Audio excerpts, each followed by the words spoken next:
Hey, welcome to the Overshare Pamphlet. My name is Rob, and I'm the host of this one-man show, coming to you every Monday, 6 a.m. UK time. And today, I think it's very fitting that we're finally landing on this episode. Long overdue, I think. But yes, this is going to be my personal, and I want to highlight the word personal, ranking of Taylor Swift's albums. And again, this is my opinion, nothing set in stone. And also want to make clear that this is my ranking that I'm making now, and that it changes constantly. So even in an hour, I might be like regretting the placement of these albums, but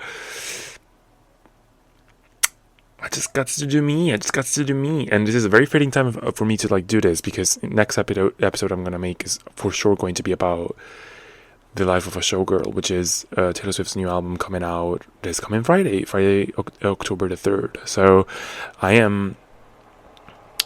think I'm very determined to make this episode finally, and I'm ready to share my opinions. This is my first ever ranking that I'm putting out on the podcast, so in terms of Taylor Swift's albums. So yeah,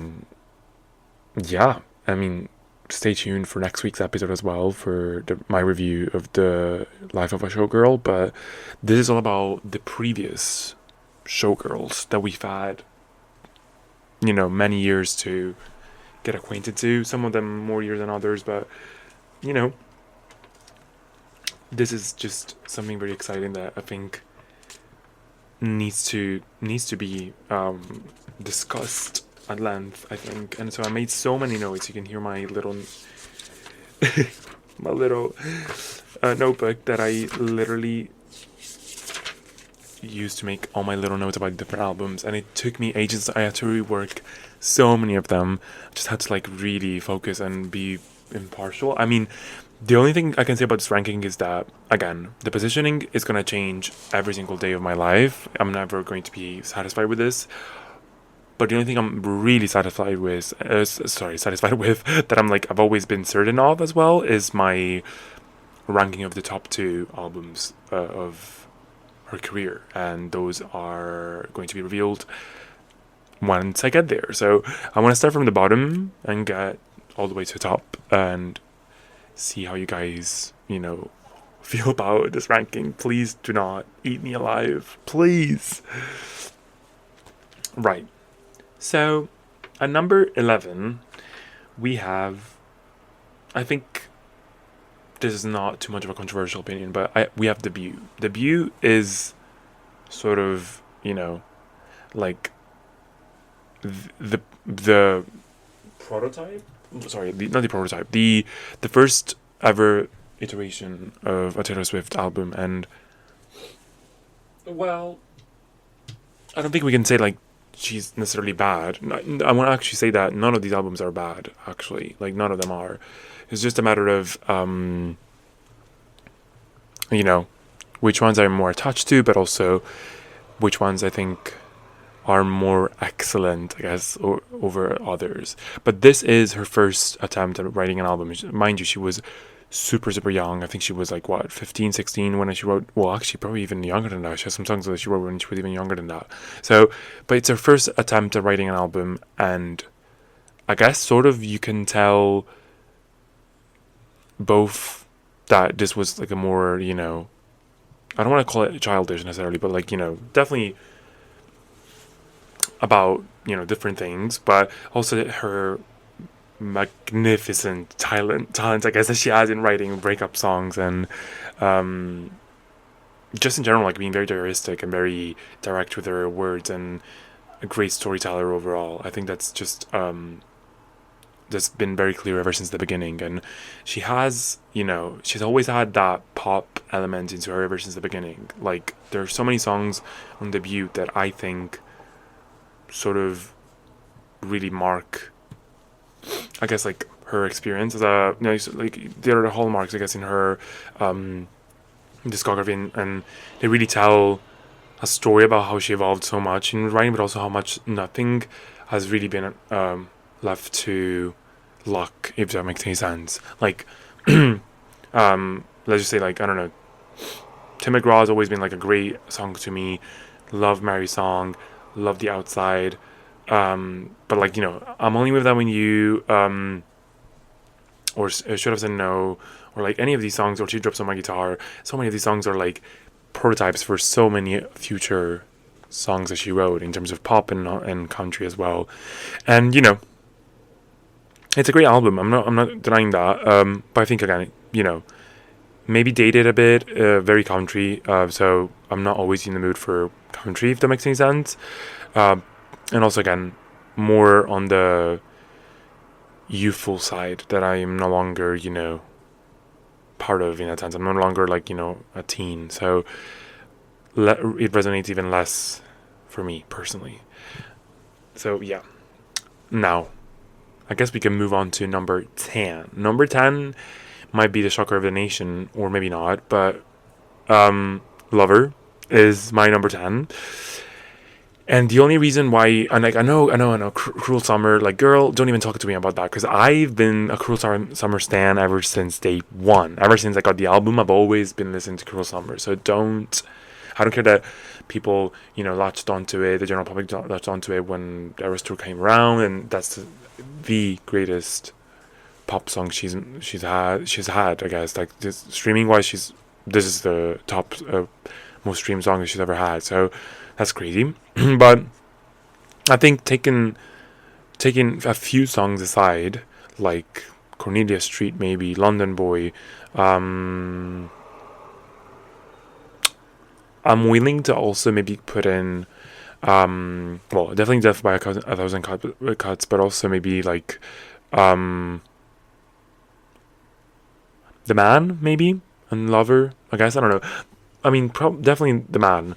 Lover, I like the song, but I don't reach out to it. I think it has the same. Oh my god, I'm not gonna. I don't want to be too harsh, but it does give me a lot of Ed Sheeran vibes, in a sense that it's like a very, very, like, it's been co-opted by so many weddings, and you know what I mean. Like, it's just not fun anymore. So it was fun when she came out, but I grew over it pretty quickly. But yeah, I think apart from that, the songs that really drag the album down for me are the ones where like she's clearly trying to play the ally to the gay community, and she's just trying like to force pop into this album. Like, she really wanted to, like, I understand in her career she really wanted to, like, she just changed labels and she wanted to prove that she could still make a banger of a pop album, and she was still half of the hot off the heels of Rep and 1999 being some of her best pop albums. But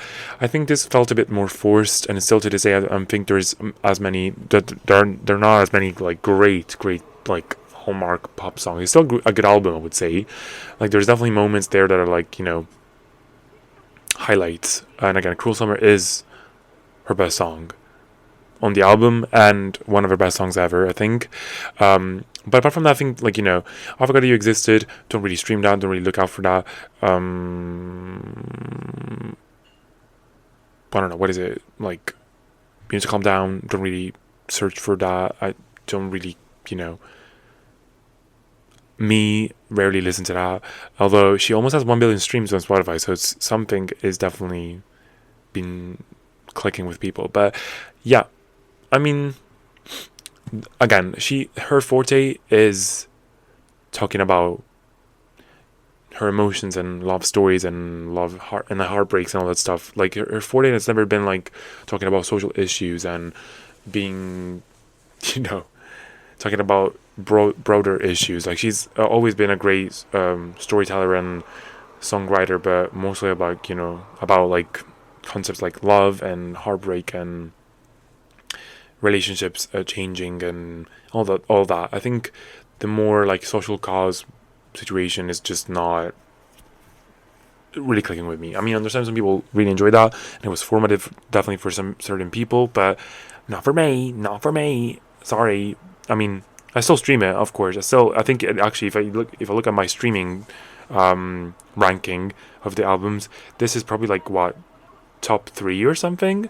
But mostly because Cruel Summer is there. Don't get me wrong. So that really racks up a lot of numbers, 100%. So yeah, I mean, and I'm not also like some of the writing is still very good here, but I think it also doesn't have any outstanding like writing moments on here. Apart from I think even Cruel Summer, to be fair, like she is very enigmatic as a track, and I think is also what is a prelude to also what Folklore and Evermore became eventually, which is more like this sort of very abstract writing.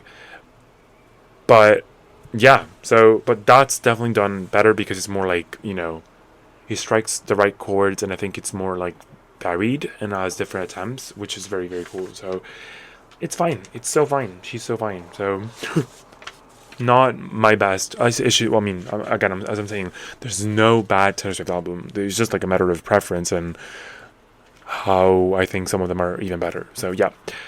Now, this is where it got so tricky that I'm like so unsure of this ranking, but I'm just gonna go for it. And this is gonna be so painful. And this is again something that I'm feeling today. I think I'm gonna change my mind immediately after this episode. But number 9 is Fearless. Now don't kill me, please, please, please. Let me explain. I recognize Fearless is the Taylor Swift album. It's her first album of the year, one of the Grammys. It's her first, proper breakout hit that she's ever had in terms of albums.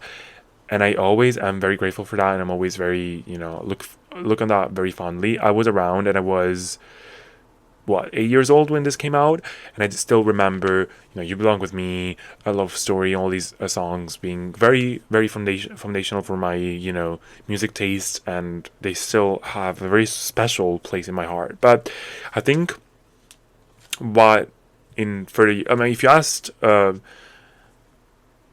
a ranking, like, I don't know, 5 years ago or something, I probably still would have said Fearless is, like, in the top 5. But I think through the years, it's just scooted down below and below. But just because, like, I like Debut, I feel like it's a bit more, like, teenager energy in that sense. But that doesn't mean anything, like, in the sense that if I want to feel youthful, I would listen to this, for example. But I'm not feeling youthful anymore, unfortunately. I mean, I'm sure there will be a moment where, like, I'm going to come around and, like, still revisit this a lot. I mean, I used to listen to this constantly when I was younger. And there's definitely so many songs here, like Fearless, the song itself. Breathe is one of my favorite songs as well. Tell Me Why. Jump and Fall. Like, just so many great, great songs on this. And it is a very cohesive album. And it is a masterful execution of what she's tried to achieve with Debut, I would say. But I just don't look for many of the songs anymore. But I still love it. It's just not something that I'm, like, looking out for anymore. I still respect the elders, don't get me wrong. I still think she is great.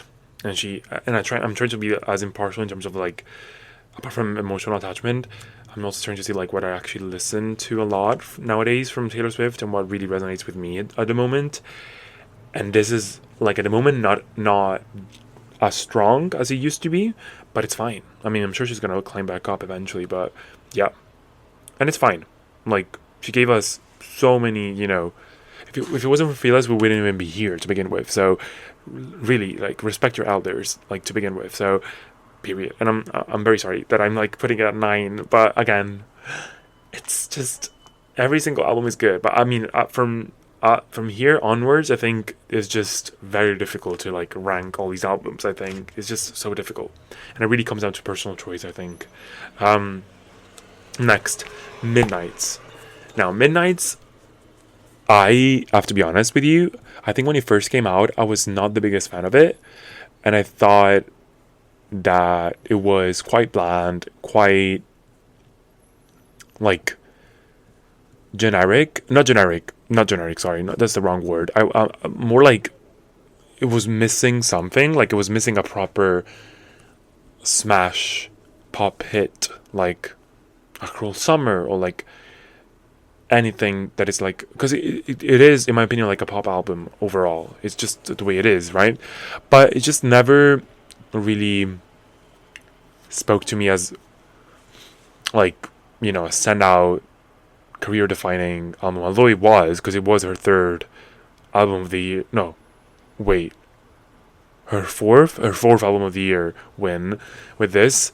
But also, I think it also got clumped with the Eras tour so much that I couldn't really separate it from that, if that makes any sense. So I'm always, when I think of Midnight, I think more of the Eras tour rather than Midnight itself. Like, I think it got overshadowed by the Eras tour as well. But needless to say, I think there's definitely plenty of great songs here, even especially if you look count in the 3am edition tracks, and also especially,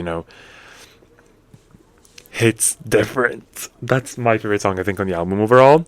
But also Maroon, really, really enjoy that. I think also this album is very seasonal for me. I really like revisit the album when it's, autumn/winter. It's like a very cold album. And I think one thing that you can really say about this album is that it has a very strong, cohesive sound and very cohesive,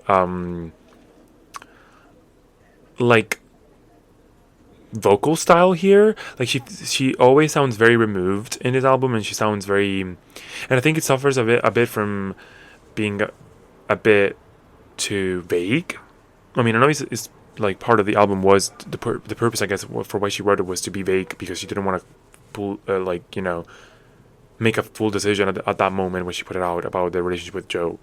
And the more time has passed, and the more things unraveled, the more you could understand this album better. But I do think that I have trouble connecting to it on an emotional level because of how distant she feels in this album. Like, she's so at arm's length that I'm like, okay, I mean, I understand the concept of many of these songs, but it's like she was putting the folklore and Evermore energy into a pop album, and I don't think it really translated it necessarily as bad as well. Because again, she didn't go folk Evermore writing style with a diaristic approach to it, but she just went folk Evermore style.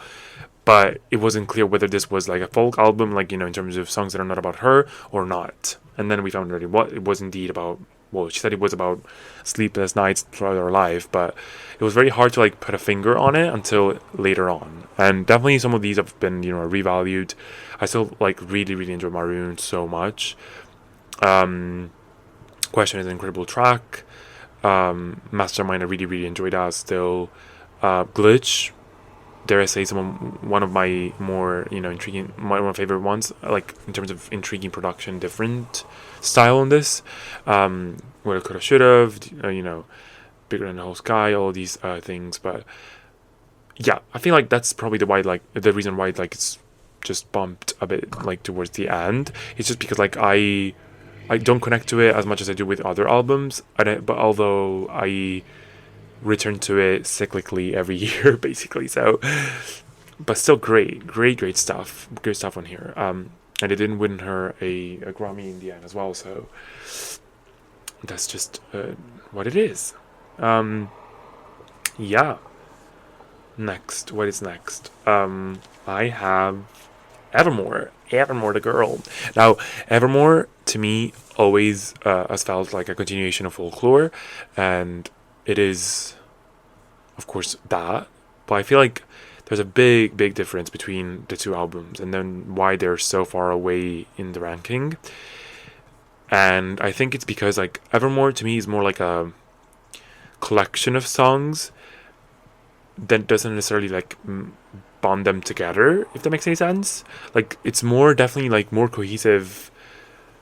Sorry, it's more uncohesive than the Folklore compared to it is way more cohesive, more polished and all that. But I think Evermore sometimes has better tracks, better standouts than Folklore. But again, so I don't really return to the album as much because of that. I return to the album only for certain songs, but I don't return to the full album as often. And but some of the songs in here, I return to them constantly. Tolerated, Ivy, Marjorie. Oh my god, I cried so hard during that Eras tour, TMI, during Marjorie, because it reminds me so much of my grandma. It's just something that really, I don't know, it's just something that really touches my heart every time I hear it. It's just so sweet. And I return to these songs so much. Like this, I also really like Willow. Nobody No Crime is also, I think, a great track. But I don't return to the album overall as much. Like there are songs I like, but I care a bit less about. And it's fine. It doesn't always have to be Louis V on Bond Street, up on Bond Street, It's so fine. But yeah, I just think, like, I have a lot of these songs, some of the songs in this album on rotation year round, but I don't have the album year round, if that makes any sense. Well, Midnight was more like the album is cyclical, but I don't have the album on rotation or the songs on rotation constantly, if that makes any sense. But Evermore, yeah, she is that girl. So I think that's why I put it above Midnights and above Fearless, because I listen to songs from Evermore more often, like, than any of the songs from nowadays, of course, right? Nowadays, not forever, ever, but nowadays I'm listening to more like Evermore songs, but not the full album. Midnights, I listen to the album. I think I'm gonna start getting back into Midnight soonish once autumn is on full swing. And Fearless, I haven't returned to Fearless in quite a bit, if I have to be honest. Every now and then I'm like, yeah, let's play it, but if I wanted to, I could play Fearless front to back, if that makes any sense. So I think I'm like okay for now with that, personally. Now, next one is Speak Now. Speak Now is my number 6 exactly. And now I know I said, like, something about like childish albums and, like, youthful albums and all that stuff, and Speak Now is very much similar to Fearless and Debut for that reason. But where's the difference? Why is she higher than the other two? I think I have a bias when it comes to punk pop, I guess, if we can call it like that. The influence of rock on this album is just so exquisite, and I think I really want Taylor to go back to rock in some shape or form on one of her future projects eventually. But yeah, it's just something that really, really resonates with me. And the fact that she wrote all these songs completely by herself, I still remember to this day me sitting on the TV and watching on MTV the music video for Mine. That to me is one of my favorite songs ever. I just love that song so much. But again, this album front to back, listen, and I do listen every now and then throughout the year, and many of these songs I also reach out very, very often. I reach out for Mine a lot. I reach out for Back to Summer a lot. I reach out for The Story of Us. I reach out for Enchanted. I reach out for Battle and Revenge. I reach out for Haunted. I reach out for Last Kiss. Like, it's just such a good track list here. It's just something that really, really resonates with me. And I think the energy in this album is so much more angsty that I really, really resonate with. And I couldn't possibly live without. So, yeah, she is a solid number 6, I think. Something that really, it used to be before many of the newer albums. It used to be that it was my number 4, I think, always.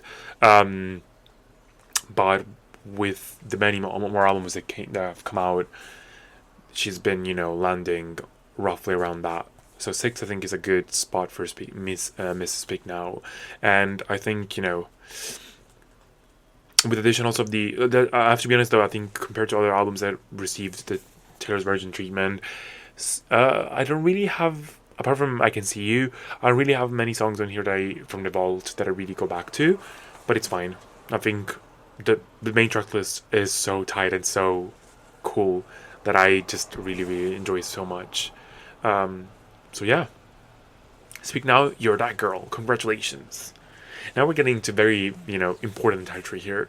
We're getting to the top 5, and this is where it gets messy as hell. Again, I'm going to repeat myself, like, number 1 and number 2 are, and have been, stuck in that position. Never even, like, swapped around for ages, and they're still like that, and I'm still very convinced by that. But everything else in top 5 is, I'm talking about from 3 to 5, these 3 albums are so difficult to place. But number 5, without further ado, is the Torture Poets Department. The New Girl.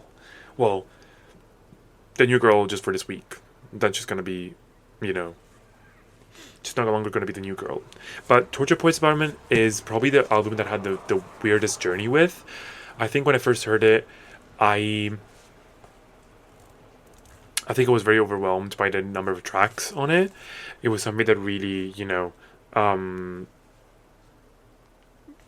threw me off guard, I guess. But I just came back to it eventually multiple times, and eventually I came around it, and it became what it is for me today. I do remember though vividly when the first time I heard the album that there were a couple of songs on it that really, really impressed me in a sense of it's giving, old Taylor so much. Like, I'm talking about But Daddy I Love Him. I'm talking about I Can Do It With a Broken Heart. I can, or like, what was it as well that I really thought was crazy? Oh my god, what was it? Maybe My Boy Only Breaks His Favorite Toys, something like that. Really reminded me of 1989 for whatever reason. Like, it was just crazy. But yeah, it just clicked so much, and I think now I see the addition of all those songs, like at the end of it, like with the what was it called, oh my god, I'm so bad at it, the anthology, right? Oh my god, I can't believe I had to look it up, but like the track length of like 31 songs, I think in the end now I can see it as a strength. At first it was very daunting, but I think I can see it now as a strength because like I think there's no way you're not going to be able to find a song that you enjoy a lot among 31 tracks. So this track list also is so varied, has so many different songs and so many different genres and so many different topics, and yet somehow they're all so gutting in a way, and there's so much detail put into these tracks in terms of writing. And I really feel like, especially looking at her interview saying that she needed to write this album, it was like her lifeline basically. I really feel it through most of these tracks, and I really, really enjoy it. And I think it's something that you really need to like consider when you listen to this album, of how much you needed to write. Like it's giving like some of the songs are giving stream of consciousness so much, and I really, really appreciated about it. I just think it's like now stands as one of her most confessional albums ever, to the point like where I think she perfected that leap that she was trying to make with Midnights in terms of folk level more writing, but on a non-folk album. And here she went to the extreme of like going super, super unfiltered, admitting to things that she was like very ashamed about as well, like the very different states of delusions that she went through with this album was just crazy. But I think it's like so commendable to put your heart out like that, and to like really like make thousands of listeners listen to your very unfiltered thoughts. And I really, really enjoy that so much. The amount of songs that I enjoy ended up coming around and discovering throughout the time that it's been out is just so nice. And I really I really became bonded to this album, and I think it is one of my top 5 albums that she's ever made. So among my favorite songs, I guess you could say Call Your Summer Sophia Marcus was and I think it still is one of my favorite songs on the album. Really fucking sad. The amount of sad songs on this are just whew. But this is my favorite song on the album, I think. I think this is like probably top 1, top 2. Just, and it's really a key to understand the entire album. I think it really describes the entire purpose of the album pretty well. So I think if you ever feel lost about what the album is sort of about, you need to listen to this song. Like, it's, about her and Mighty Healy, and how, they've always, like, this, like, uncompleted love story that then was reignited after many years, just to basically find out that he was in love with a previous version of herself that he met when she was in her 1999 era basically, and her basically hoping that he could be the one for various different reasons, like very recent breakup that she had, and her long dating history, but also feeling very alienated, I think, by a new level of fame that she achieved, and she was really looking for human connection, I think, here. And it's really, really sad that he just, just didn't reciprocate in the end. Like, he found out that he just wasn't attracted to her as much as he thought he was. He was still in love with a version of herself that is no longer there, and it's just so gutting. Like, it's just so sad, so sad, so sad. Anyways, I really enjoyed that. Really enjoy how they did that, and some of her best writing, I think, is on that song. The hot flower, to her outdoorsman, or our values were such that we could not cure them. So a touch that was my birthright became foreign. It was just like so. Oh my god, her writing on this album is just fucking incredible. I'm sorry, people are not getting this album. Like, the people are still critical of it. You just don't get it. You just don't get it. And then if you want to go into the pop element, you have Down Bad. You have My Boy Only Breaks His Favorite Toys. You have I Can Do It With a Broken Heart. But then if you want a bit of a country element, you can go and listen to But Daddy I Love Him, or you can go and listen to I Can Fix Him, or Really I Can. And then if you want a bit more of a synth pop situation, you can go and listen to I'm Gonna Get You Back. Like, there's just a bit for everything, a bit for everyone here, and just really, really cool. I think here is where, like, she really gave us some of her best writing ever, and I really, really enjoy that. As a fan of poetry, I think also this album is quite the success. So yeah, like, this 8 down. Now let's move on to number 4. Number 4 is, drumroll, Folklore. That's just a classic. Immediately classic Taylor album. Like, in the canon, to me, that these top 4 are her classic albums that you need to listen to, I think, to get her as an artist. And this was such a pivotal album for her, career-wise, but also writing-wise. It really gave us, again, a new writing style for Taylor Swift, and a new, more adult and more, a more, like, refined and more, like, interesting way of writing. And it really saved her career. I really say, not saved, actually, more like revamped it to higher standards, I think. Really brought back the critics on her side, and it just, like, really was so cool to see, like, all that unfolding before my very own eyes. This is also very much interchangeable with my number 3, to be fair, but I think as of now I'm feeling this is going to be 4 for now. It is a front to back album. This is where we're getting to the 1 to 4 are all back to back. They're all front to back albums I can listen to from the first song to the end whenever. And it is, again, a stepping stone for this new sort of, like, folky writing that she's been still carrying on with her, even to the Torture Poets department, that I really, really enjoy. Also, again, lovely addition here of a new producer in her circle, Aaron Dessner. He's making his first appearance here for the Taylor Swift musical universe, I guess. And I reach out for this album also. Every time I do, I guess, like, it really brings me back to a very specific time in my life, which was, like, during the pandemic. And I remember specifically summer 2020, I was just stuck in Italy, and I was just listening to this album constantly while my dad was building a chicken hut in the backyard of my house. So it's just, like, I'm so attached to this album, like, also in a memories type of situation. Like, I'm just really, really attached to it, and it's just so good. I remember just, like, sitting watching my dad, like, build this, like, chicken hut, and I'm in the meantime, like, listen to I don't know, like, The One, Cardigan, all these songs, and while reading a book, and just enjoying the summer in Italy during the pandemic. It was just such a weird time, like, for everyone, but also I'm so attached to it.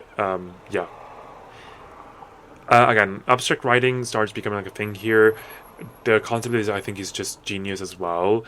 I think now in hindsight we can see that some of the songs are not necessarily, like, folk in content. Like, they're not about they're more about herself than anything else, and maybe they're not specifically like autobiographical, but they're definitely more like about concepts that she's felt in her life a lot, like in illicit affairs. I'm talking about The One. I'm talking about what Mirrorball is such a good song. It's probably one of my favorite songs on the album, I would say. I really like The Lakes a lot as well. The references to the romantic poets in England, that they're just so good, so good. So yeah, I mean, again, very cohesive album in terms of sonics, in terms of writing, in terms of style, and just lovely addition to her catalog. It is one of her classics. I think it's gonna go down in history as one of her most, one of her masterpieces, like, one of her best albums that she's ever made. And she won Album of the Year for this one, so get that, catch that. Number three. We have a number 3, again, interchangeable with number 4. It's Reputation. Reputation is such a... Okay, I think the reason mostly why it's also at number 3, it's a very personal reason, and it's because I think she really went completely off the chart for this one. Like, she really went balls to the wall, really all in on how experimental this was for her limits in that sense. And I really appreciate this. I think this feature that's so like different from everything else she's ever done to this day. It's like her most experimental album she's ever done, and I really appreciate it for that reason specifically. But also, again, front to back, she is just unbeatable. Like, she's just so good. Just, I think also how he really retained the hit maker of it all. Like, sorry, the cohesion, I guess, and the vibe check of how she produced 1989. But also, I think it's so dark, and it's so specific, and it's so cohesive sounds wise, but also how genius it is for this to be like actually like a coveted love album in the end. Like, it's supposed to be about her reputation and about how the media perceives her, and sort of like a clapback album, but it's actually and like the more you listen to, the more it unfolds that very clearly it is not about that, and it's about her new lover at the time. And it was just so good. Such a good album. And I think that this has the benefit of like becoming better and better and better throughout the years with distance, because it just becomes such a good relic about her career. And it is again one of the classics, I think, in her discography, one of the big 4 in my opinion. And it is just so cool. Like, I'm not kidding. Like, the hip hop influence, like, we're talking about hip hop, we're talking about trap beats, we're talking about some dubstep again, some like EDM influence in some parts. Like, it's just incredible. I recently rewatched the behind the scenes of how she made the album, about each song, like most of the songs, I think, and it was just you could tell that she was having so much fun with this, because it was so left field, like so out of her usual comfort zone, and it must have been such a fun album to make, honestly. Like, you can tell it's just so cool. Like, there's gunshots in this as a sound effect here. It's just crazy. You would never expect this to be on a Taylor Swift album. A lot of faves here too. What You Made Me Do is just takes the cake as the most unusual Taylor Swift song ever. It is sort of like such a good job at the critics and the people and the hater rate that was thrown at her at the time. And it's like, it almost feels like a murderous song, like she just murdered someone, you know what I mean? Look What You Made Me Do, just crazy. And it's just so cool. There's no other song on her discography that sounds like this. I'm sorry, like, it's just so fucking cool. Just cannot, like, she's just her most, like, at her coolest to this day. Like, it's just incredible. I'm talking about, like, Look What You Made Me Do. I'm talking about Delicate. I'm talking about Don't Blame Me. I Did Something Bad. Endgame. Ready for It. Like, just incredible. Dress. Oh my god. Like, I could talk about this album for ages. And again, writing wise, also so cool. Like so many interesting ideas here. Like Getaway Car being about a rebound is just such a good metaphor. I think overall, just incredible writing.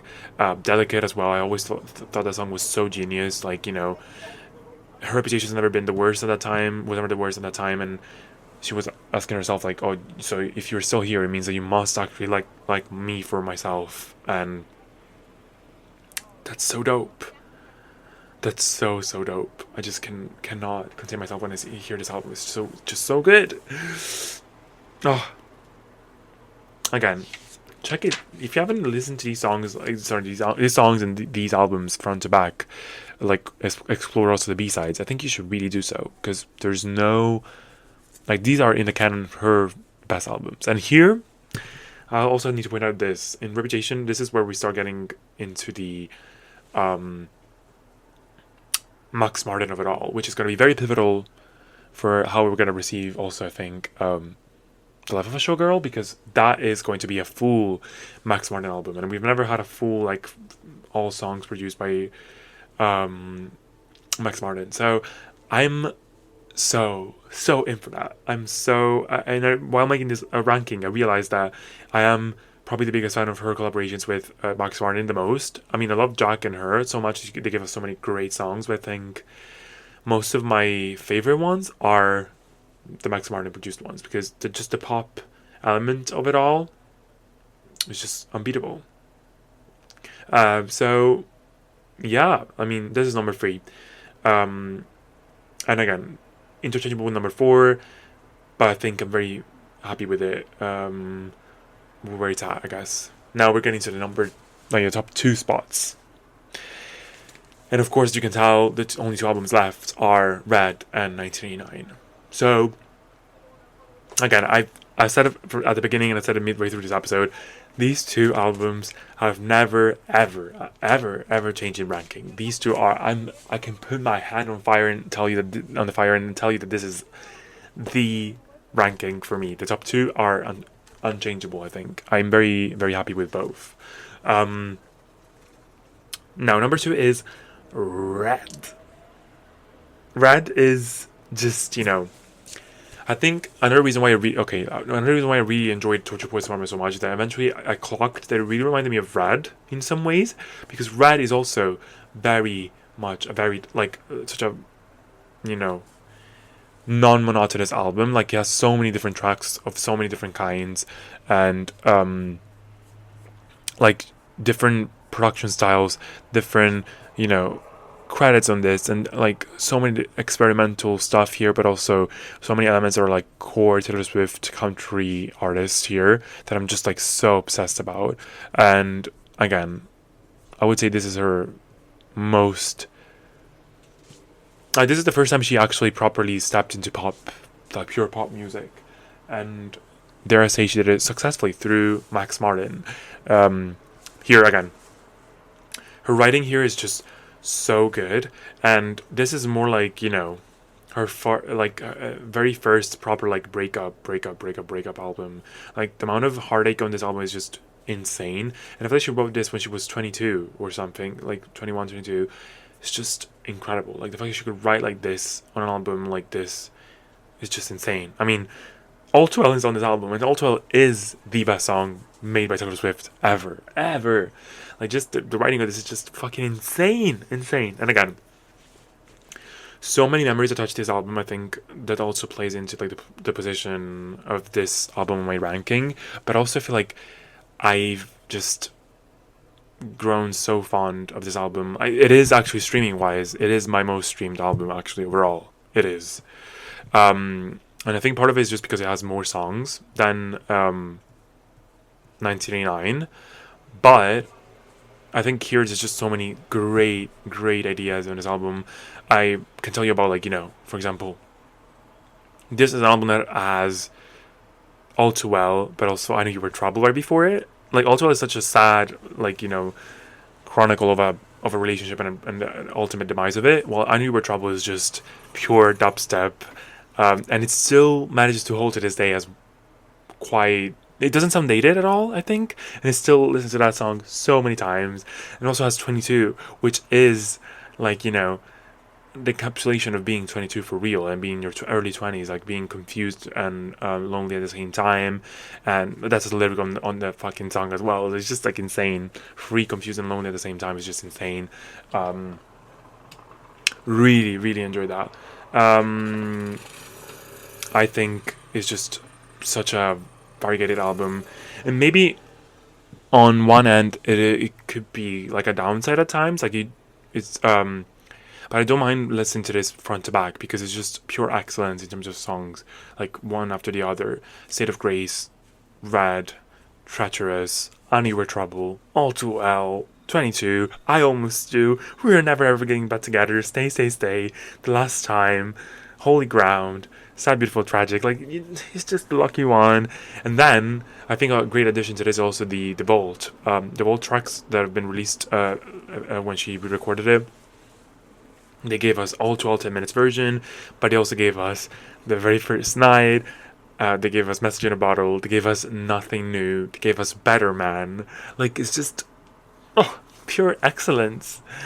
But I think the reason why it comes slightly below 1999 is because I think I go through the motions with this, and I don't necessarily want to go through emotions every now and then. Like, if I really appreciate the many different sides of this album, and I think it's very, very cool because of that. But I think 1999 just like achieves pure perfection. Like, it's just an unbeatable album. Let me get onto that immediately. Like, that's the bulletproof pop album that she has made in 2014, and it's still to this day, I think, her best album that she's ever made, because it is just so well curated and so bulletproof. I cannot think of a better word. It is bulletproof. Like, literally, on every single side, I cannot find a flaw in this album. Like, just really, really incredible. I listen to this album constantly, front to back, even not front to back. I reach the songs that I want to reach. I reach for the entire album. I just do everything here. I eat, I sleep, I shit, I poop, I piss. I feel freaky with this. I just do everything. It's just that was a crazy description, but like, literally the 80s influence on this, chef's kiss, so cool. I guess also just lyrically cohesive, very cohesive. Lyrically cohesive, production wise also very cohesive. But I think also what's very interesting here is like it's also very like vocally cohesive vocal style. She has so many flourishes vocally in this album that are repeated in different songs, like a lot of shouting and a lot of cheerleading and a lot of liberating vocals in that sense, like a lot of out of style, or like is it over, like is it over now, like, and is it over now, like, or are we out of the woods as well. And she has stay, all you had to do was stay, me in the palm of your, it's just like stay, like she shouts in so many of these songs, like she has so many like shouty parts that are like just very liberating, I guess. Say don't go, say don't go. It's just so good. I just cannot explain it. It's just like it has pure, like, it's so cohesive. And again, people like to talk about this album saying like it's one of the most impersonal albums that she has, and I can understand partially why, because it's not as deep cut and like as sad as the other albums as well. But I think there is great writing on this that is just so cool. Like, Blank Space is such a well written song, and it's so different. Like, it's like about this character that the media made up about her, and she just turned it into a song, and it's just working so well. So it's gonna be forever. It's gonna go down in flames. You can tell me when it's over. If the hype was worth the pain. Like, it's just incredible. Or I don't know. All you have to do is stay. Have me in the palm of your hand. Why'd you have to go when you locked me out? But I'll let you. Why you have to lock me out when I let you in? Or even Are We Out of the Woods is such a good metaphor. Like, are we out of trouble now? Like, are we good? There's anxiety throughout the entire album about this relationship that was on and off and always, conflicting with everything else that she had.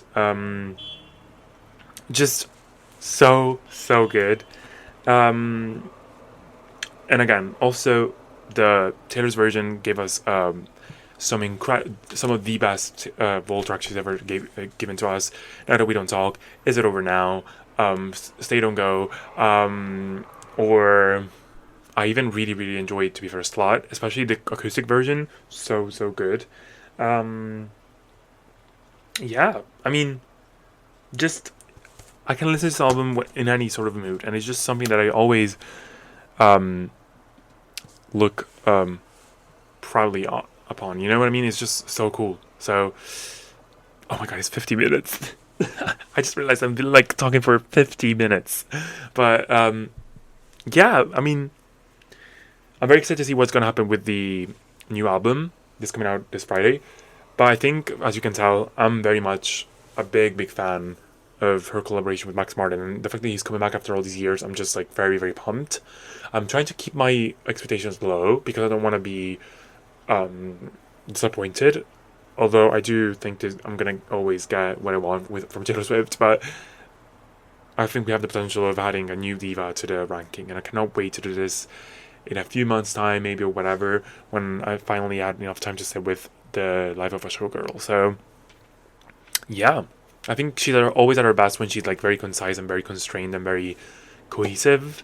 And 1989 is, and Reputation as well, to be fair, are her most, glaring examples. But although she can dabble in more like extensive writing and more songs and give us still masterpieces like she did with Torture Boys Department or Red. So I'm in awe.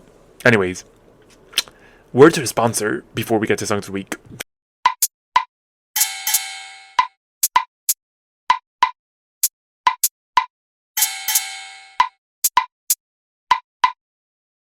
Right, today's episode is very special because I'm sponsored by Aspire Healthy Energy.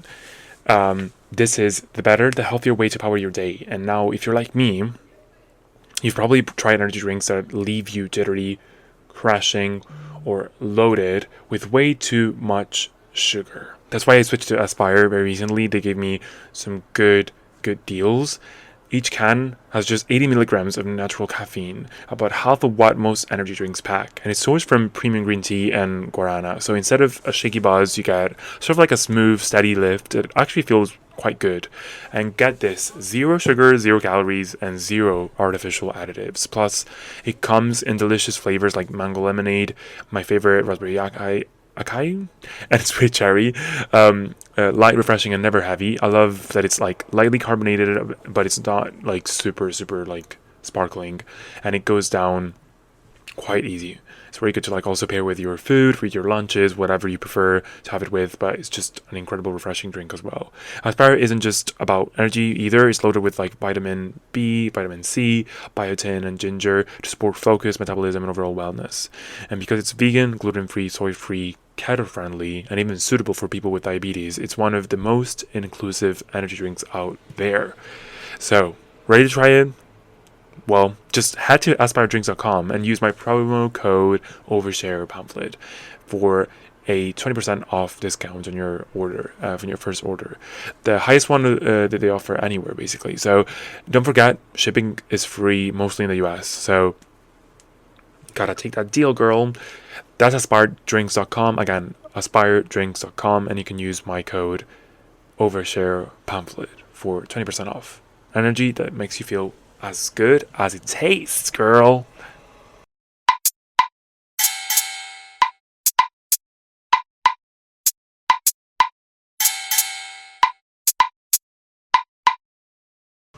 Right, we are going to have to do this very quickly because it's so, like, I've been talking for so long, but we're gonna have to do Songs of the Week, and these are the last songs for the month of September. So you can find the full playlist for September in my Spotify. Just like type in the Overshare Pamphlet Songs of the Week 2025 or something like that, and you can find all the songs that I've talked about this month. But each month also, even the previous month, you can check them out by just typing the Overshare pamphlet songs a week dash whatever month we're in a year. Yeah. So what are we getting into this week? This week we have a couple of songs from V, which is the new Doja Cat album. I think specifically the ones that I really enjoyed were Cards. I think is just such a good song. Overall my thoughts on the album is that it's such a artistic album that it's not really necessarily made for the charts. I think there's no glaringly pop banger in here apart from maybe Jealous Type, but everything else is very R&B 90s 80s influenced, and it's such a good, well produced album. So good, so R&B. Doja just comes through the vocals, and I think especially the album is so highlights her vocals so much. She just does so many incredible things with her vocals on this album that are just so cool, harmonies and everything else. So Cards, definitely a highlight of that. Very Michael Jackson, I think, inspired. So cool. I really enjoyed Gorgeous. Gorgeous is just another incredible 80s R&B song. And then I also really enjoyed Lip Stain. That is just... these three songs are just so similar in vibe. They're all 80s 90s R&B, very Michael Jackson-y style. But just, I think, elevated in terms of how interesting her vocal and her vocal production is on here, and how many weird things she does with her harmonizations. So super cool. I really recommend you check it out. Very cool. Slay. Now, others, so this is already 3 songs to be fair, but other songs that I really enjoyed Dog Body by Sophie May. This song, I don't know how to explain it, but it's sort of it's very acoustic-y in that sense, very songwritery. She talks about she's asking am I a girl stuck in a dog body, or a dog stuck in a girl's body, or something like that, which doesn't make any fucking sense, I think, but it's such a good, vocally executed and such a nice vibe. And I think I need to mull over what it means, but it's just cool. It's just very cool. It's just very cool. Very cool. And then I kind of want to talk about briefly 5-inch Heels by Quay Dash, KG Helm, and Baby Nymph. Gotta support your dolls everywhere. But this song is so interesting. It's very housey a bit in production, but also very hyperpop, very Sophie inspired as well, but just more gritty and just aggressive. I just really enjoyed it. It's just something, if you're feeling in a bit of in the mood of something more house and more hyperpop, this is it for you. And I think this is actually a very good collection for this week. I think you should check all these songs out if you want something new to listen to. These are the songs, and see you next month for a new Taylor Swift album and new songs to enjoy together. See ya!